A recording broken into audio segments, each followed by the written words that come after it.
こんにちは、ボタジマです。よろしくお願いします。今回は俺を狂わせた植物3選やっていこうと思います。園芸を楽しんで観葉植物にダダハマりした皆さんはね、きっとこれわかるはず。自分を狂わせてしまった植物、心当たりあるんじゃないですか？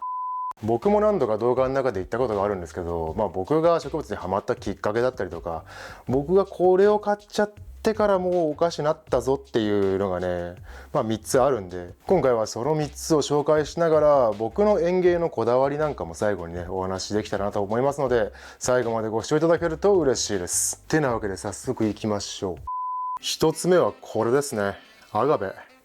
これはアガベのね全株紹介の時にも言ったんですけど、ちょっとお高い植物を買うきっかけがねアガベだったんじゃないかなと思いますね。観葉植物に特化した雑誌を購入してアガベかっこいいなと思って、園芸店をね走り回ってアガベ等を探してた時期があったんですけど、結局その時ってブームっていうかね流行りもあるんで、そこそこ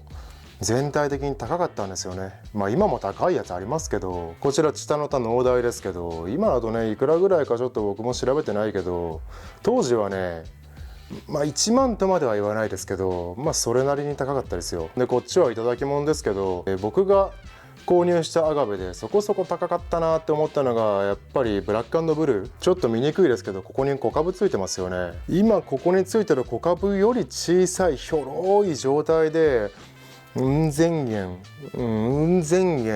っていう状態で販売されてたんですよ。園芸初心者からしたらうん千円の植物って高いじゃないですか。我々園芸ズブズブ人間たちはもう感覚狂ってますから、もう1000円はただみたいなね感覚あると思うんだけど、当時の僕からしたらもううん千円もするそんなちっちゃい植物なんてむちゃくちゃ高いわけ。ある意味僕の金銭価格を狂わせた植物がアガベなのかもしれないですね。てなわけで1つ目はアガベ、2つ目はこれモンステラですね。でモンステラっていうと結構ファンも多かったりとか、園芸店ホームセンターなんかで入手しやすいってので観葉植物を始めるきっかけになった人も多いんじゃないかなと思います。ちなみにこいつはモンステラのタイコンステレーションっていう斑入りのモンステラなんですけど、今やもう園芸店なんかでも普通に並んでますし、アロイドバブルっていう時期がありましたから、モンステラもね超高かったんですよ。高いしてに入らんなんて時期があったんですよ、モンステラにも。ただ僕はこのモンステラタイコンステレーションを買ったことによって、モンステラっ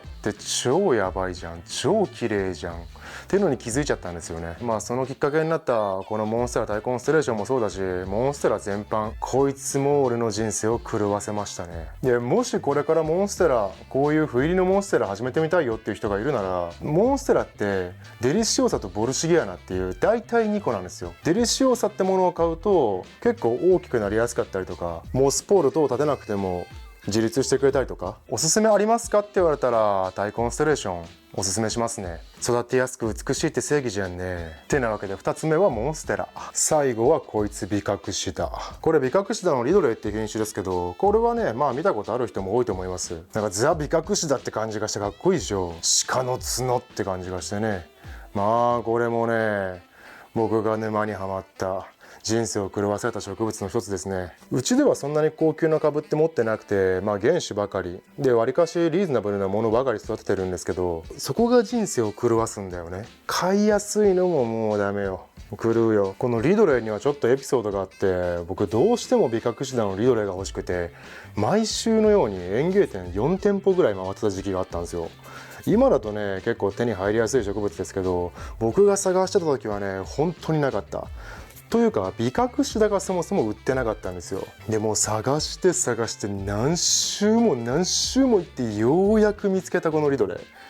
見つけた瞬間ね即レジ行ったから。これはもう僕のなんとなくのイメージだけど、ビカクシダの王様って言われたら僕リドレーをね選んじゃいますね。思い出込み込みでね。俺の人生を狂わせた植物3つ目はビカクシダでした。最後に本当にちょっとしたことなんですけど、僕の園芸のこだわりについて話していこうと思います。さっきのモンステラやアガベが植わっていた鉢、今持っているダンクブロメリアもそうです。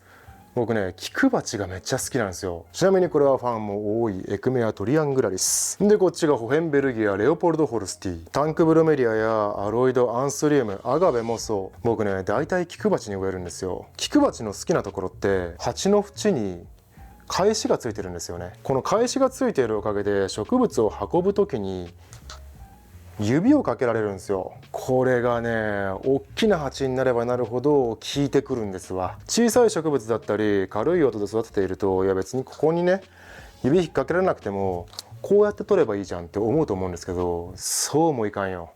うちだと上に9号鉢がありますけど無理よ。9号鉢はやっぱここで止めなきゃ指を。この返しの部分が菊鉢の好きな理由の一つですね。あとは単純に形もかっこいいっていうかね、こう縦長じゃないスリムなシルエットじゃないんですよ。ちょっとボテッとした重心の低いデザインになってるんで、そこもね僕は気に入ってますね。スリットもそうだし、鉢底にこれだけ穴開いてるんで排水性もバッチリ。鉢底が少し底上げされているので鉢底が直接地面につくこともないし、いや菊鉢って僕ねだいぶ完成されてると思うんですよね。本来の使い方とはちょっと違うんですけど、支柱を立てるために開いているこの穴を使って針金使ってハンギング鉢にカスタムなんかもできるんですよ。菊鉢は本当に好き。気に入ってるポイントがたくさんあるんで、僕の園芸のちょっとしたこだわりとして積極的に菊鉢を使っていきたいなっていうところがあるんですが、ただ一点だけとんでもなく嫌いなところがあるので、そちらも紹介したいと思います。菊鉢って書いてあるこのシールあるじゃないですか。プラ鉢とかに限らずなんかステッカーとかシールとかあんま貼りたくない人って多いと思うんですよ。で僕貼りたくない人なんだけど、じゃあこのステッカー剥がして使おうって思うじゃないですか。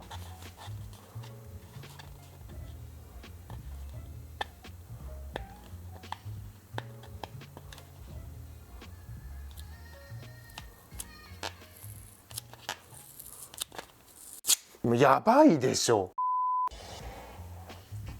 ダメだって、これダメよ。これはもう絶対ダメ。こんなん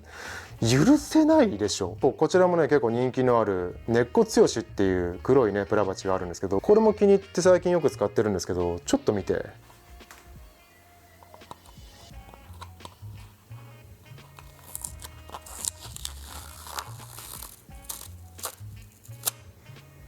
今ちょっと残ったけどこれよ、この違い、これ見て、この違いですよ。この違い、これ結構俺嫌だわ。この動画を見ている人の中でこういうシールってドライヤーで温めて剥がしたら粘着弱くなって剥がしやすいよとか、ステッカー剥がしとかスプレー吹いてそのまま剥がしたら結構綺麗に取れますよっていう人いると思うんだよ。使いたくねえのよ俺は。その手間をなぜこちらがやらなきゃいけないんだってなるでしょ。それはそうなのよ。このぐちゃぐちゃになったんだったら、じゃあもうちょっとだけね剥がして消しゴムとかでこすったら綺麗になるよ。そりゃ俺はそれがしたくないっつうの。菊鉢で本当に唯一ここね僕ダメなとこだと思う。これねぜひこれ改善してもメーカーさんに届いてくれないかな。これね結構嫌な人多いと思うんですよ、見てる人の中で。これねぜひ皆さんで声を上げてね、ステッカーをなんとか改善してもらえませんかっていう運動をね、